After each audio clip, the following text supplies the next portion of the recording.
Oh, gising ka na pala. Tamang-tama. Handa na itong almusal. Ano ba yung niluto mo? Nagising ako sa amoy. Pritong isda. Maupo ka na at maghahain ako. Teka, may tanong ako. Anong isda ang hindi makapal? Marami. Daing, halimbawa. O kaya'y sapsap o espada. Mali. Money, fish. Yun ang tawag sa isdang hindi makapal. Eto, anong isda naman ang may lahing insekto? Meron ba nun? Meron nun. Ang tawag doon ay e-fish.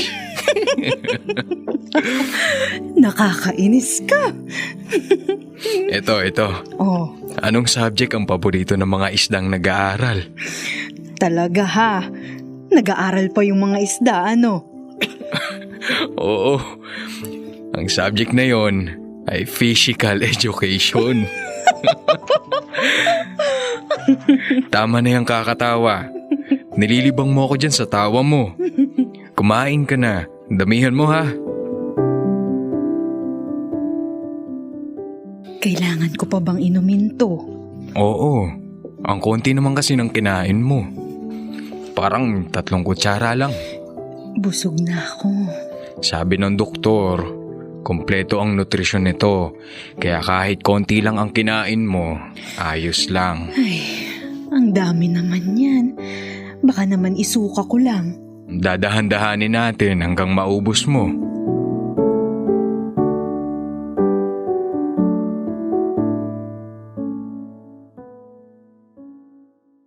Tao po? Tao po? Roy, Oh, Divina. Pasok. nagising na ba si Ruth? Dadalawin ko sana. Oo, nasa balkonahe. Halika. Matutuwa yun pag nakita ka. May dala pala akong mga prutas para sa kanya. Nako, salamat. Tamang-tama sa kanya ito. Mahirap nang pakainin. Huhugasan ko lang sandali at ilalagay sa ref. Puntahan mo na si Ruth. Hintayin na lang kita dito. Sandali lang naman yan. Ruth, nandito si Divina. Dinadalaw ka. Ruth, kamusta ka na? May dala akong prutas para sa'yo. Maraming klase. Sabihin mo lang kay Roy kung ano ang gusto mong kainin para maihanda niya. Salamat, Divina. Kitang-kita yung bahay mo dito, oh. Nakakabit na yung Christmas lights mo. Oo, pinawi ko talaga si Fred para ikabit ang mga yan. Simula kasi nang nawala si Pedring, wala na nagkakabit ng Christmas lights. Nagsasawa na nga si Fred ng kakauwi para lang dyan. Sabi ba naman sa akin, kailan daw ba ako maghahanap ng ibang magkakabit ng Christmas lights para hindi na niya kailangang umuwi pa? Oh, anong sagot mo? Sabi ko kapag tag-asawa na ako ulit. Yun na ang magkakabit ng Christmas lights. Hindi ko na siya kailangan pauwiin pa. Hoy Roy, basta ikaw ang tagatanggal gaya ng dati ha. First week ng January, tanggalin na natin. Abay, mahal din naman kasi ang kuryente. Oo ba? Basta, ipagluluto mo kami ni Ruth ng masarap na tanghalian gaya ng dati. Abay, taon-taon naman. Hindi ko na siguro aabutin ng pagtanggal ng Christmas lights mo ngayong taon, Divina. Ruth, huwag ka namang magsalita ng ganyan. Doon lang tayo sa totoo. Hindi na nga ako makakain. Sana hindi ko naabutin yung kailangan pa akong tubuhan. Ruth.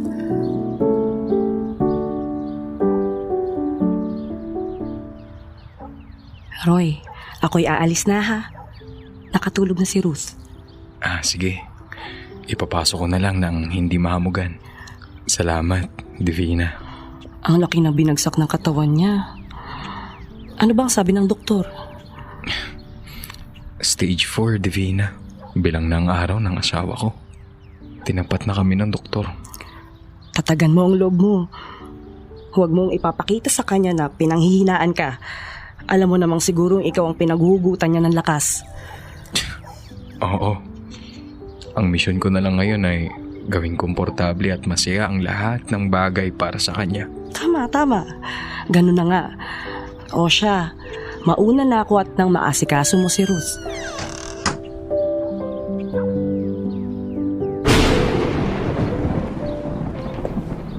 Sabi ni Divina, tulog ka. Nakaidlip nga yata ako. Nagising lang ako kasi kumulog ng malakas. Ang dilim ng langit. Parang uulan. Alam mo ba kung anong sabi ng baby ulan sa tatay niya? Ay naku Roy, ano na naman? Ang sabi ng baby ulan sa tatay niya, Tay, ambon ba ako? Ang dami mong alam. Pasok na tayo at baka umulan.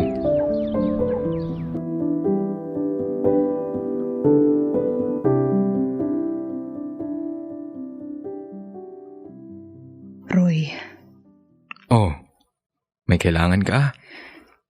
nararamdaman ko. Malapit na. Ayoko man sana. Malapit na kitang iwan. Hindi ko maiwasang mag-alala. Paano ka na? Anong gagawin mo kapag wala na ako? Eh di, magbabakasyon. Siyempre, magpa-party dito sa bahay. Roy, Nakikinig ako, Ruth. kapag wala na ako, ayokong malungkot ka, ha? Huwag na huwag kang magmumukmok. Huwag kang magluluksa. Alam mo kung anong gusto ko? Ano? Humanap ka ng bagong patatawanin gamit ang mga corny jokes mo. Ruth naman, 40 taon na tayong kasal. Hindi ganun kadaling humanap ng kapalit mo. Aabutin din siguro ng 1 linggo. Ay naku Roy, kailan kaya kita makakausap ng seryoso?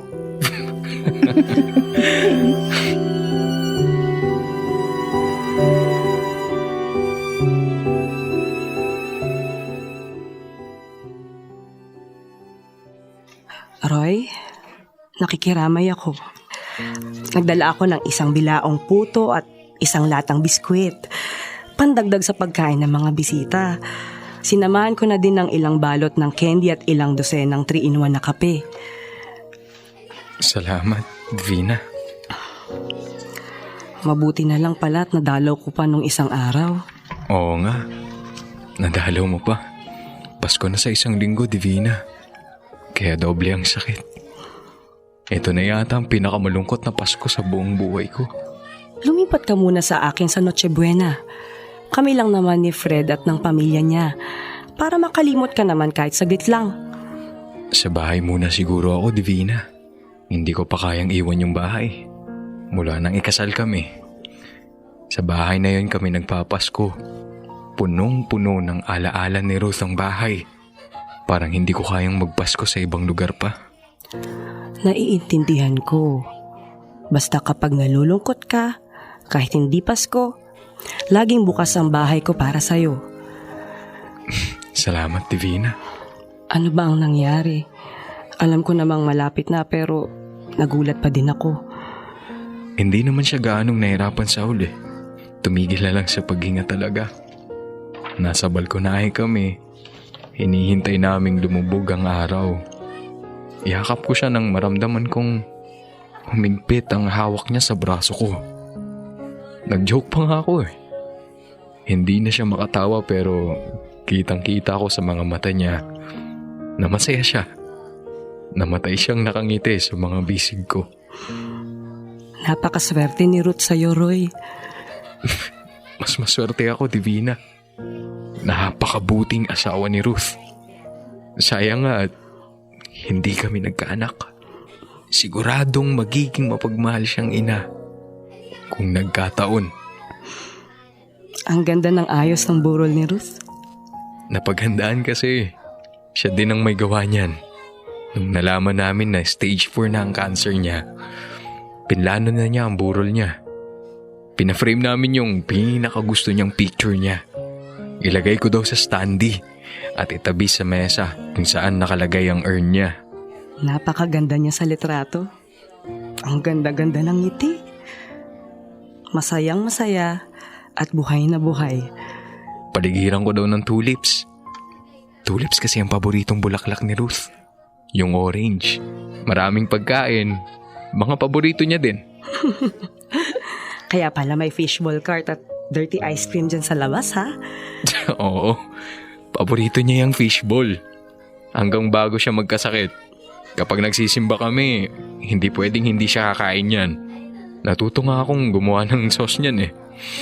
Yung ice cream naman, ganyang klase ang gusto niya. Yung nilalako sa kalye, mas gusto niya yan kaysa dun sa mga nabibili sa grocery. Oo nga. Tinatawag niya yan kapag dumadaan sa kalye. Tapos, paglabas niya, may dalang malaking baso. May balot din, chicharon at paborito niyang soft drinks. Yung paborito niyang pansit, araw-araw kong pinapaluto. Pinapadala niya ako ng isang bilaw ng pansit na yun tuwing birthday ko. Pero Roy, bakit parang ang bilis naman ng burol? Ayaw daw kasi niyang makaabala ng matagal. Hanggang sa huli, ako ang iniisip. Ayaw daw niyang mapuyat ako ng kung ilang araw. Kaya ang bilin, 3 araw lang ang burol. Ang galing talagang magplano ni Ruth. Oo, siya ang nagplano ng buhay namin. Ngayong wala na siya, hindi ko na alam kung paano ang buhay ko. Hindi ako sanay magplano. Si Ruth lahat ang gumagawa nun para sa aming dalawa.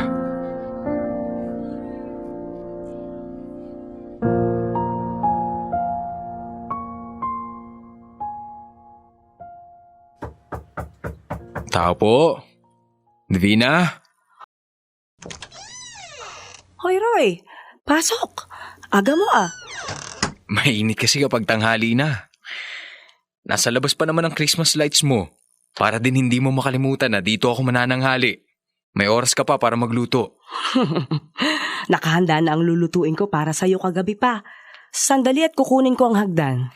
Ako na at mabigat yan. Ituro mo na lang kung saan nakalagay. Ang bilis mo magtanggal ha? Hindi ka naman masyadong nahirapan? Hindi naman. Muntik lang ako malaglag sa hagdan. Nakagat kasi ako ng langgam eh. Pula pa naman kaya ang sakit mga gat. Teka, alam mo ba kung ano ang tawag ng langgam sa kapatid na babae ng nanay niya? Meron ba? Ano? Eddie, auntie. Ipakagat pa kaya kita sa maraming hantik naman. Pumasok ka na nga dito at nakahain na. Kain na tayo. Sandali at ipapasok ko lang itong hagdan. Baka mawala pa dito sa labas. Sayang naman. Oh, ang dami mo namang niluto. Parang piyesta ah. Konti lang yan. Oh, bakit parang natigilan ka? Naaalala ko lang bigla si Ruth. Madalas niya ding niluto yan. Kaya nga sinadya kong yan ang lutuin. Natikman ko yung pork chop niya dati. Sarap na sarap ako kaya nagpaturo ako sa kanya kung paano gawin. Hindi niya tinigilan ang pagtuturo hanggang matutunan ko. Tapos sabi niya, masarap daw yan. May katernong pakbet. Tinuruan din niya ako kung paano magluto ng masarap na pakbet. Ilocana si Ruth, kaya the best ang pakbet nun. Specialty ng probinsya nila yun. Pero alam mo ba kung ano ang tawag sa baboy na magaling magkarate? May baboy ba na magaling magkarate? Abay oo. Yang niluto mo, pork chop. Hay! Ikaw talaga, Roy. Kumain na nga tayo.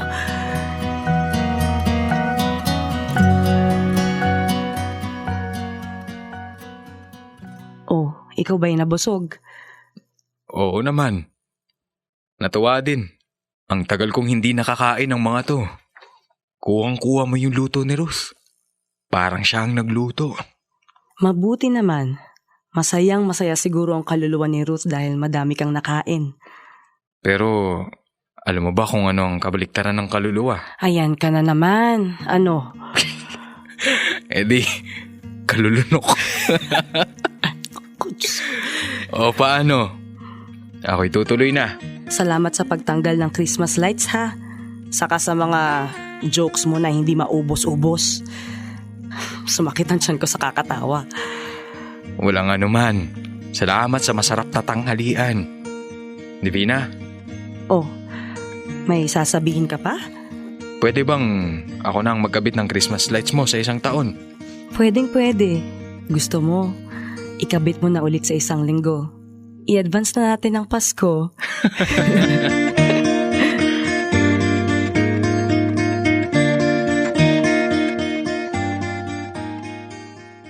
Dear love, gaya ng ipinangako ko, ako na nga ang nagkabit ng Christmas lights ni Divina ngayong taon. Hindi na ako umuwi sa bahay pagkatapos. Nagpakasal kami noong sumunod na linggo at masayang nagsasama ngayon.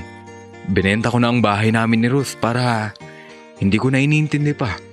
Hindi ko namang kailangan ng dalawang bahay. Isa lang, sapat na. Kahit nagpakasal akong muli, mananatiling may espesyal na lugar si Ruth sa puso ko. Walang pwedeng umuka pa dun yung pagmamahal ko kay Ruth. Hindi yun mabubura kahit wala na siya. Tanggap at naiintindihan yun ni Divina. Madalas naming dalawin ni Divina ang puntod ni Ruth. Nagdadala kami ng bulaklak at fish balls. May bago nang tumatawa sa mga jokes ko. Sa tuwing humahagalpak sa tawa si Divina, alam kong tumatawa din si Ruth sa langit. Alam kong nasaan man si Ruth, masaya siya para sa akin. Yun ang gusto ni Ruth, ang makahanap pa din ako ng kaligayahan kahit wala na siya. Masaya na ulit ang puso ko, hindi na siya mag-aalala.